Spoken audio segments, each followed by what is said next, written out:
আচ্ছা, আজকে না তোমাদের একটা ইন্টারেস্টিং জিনিস দেখাবো, হ্যাঁ? এই যে এখানে দেখতে পাচ্ছ না একটা ফুলের গাছ। আর এই গাছটার অহংকার কিসে বলো তো? এই গাছটার অহংকার কিন্তু তার এই ফুলগুলোর উপর থাকে। আর শুধু যে অহংকার সেটা নয়, মানে এই ফুলগুলোর উপর এই গাছটার আত্মবিশ্বাস, ভরসা সব কিছুই থাকে। তার জন্যই তো তার প্রত্যেকটা মাথায় তাদের জায়গা দিয়েছে। হুম? কিন্তু ব্যাপারটা হলো যে এই যে এখানে দেখো কালকে রাতে এই গাছটা এখানে ভেঙে পড়েছে। এই যে ডালটা ভেঙে পড়েছে, হ্যাঁ? এই ভেঙে পড়ার কারণটা কি জানো? এই ভেঙে পড়ার কারণটাও কিন্তু এই ফুলগুলোই। কারণ এই ফুলগুলোর ভার সহ্য করতে না পেরে এই গাছটা ভেঙে পড়েছে।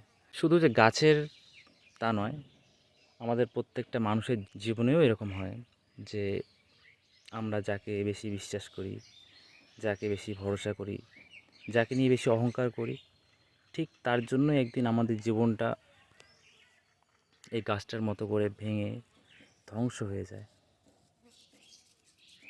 বুঝলে?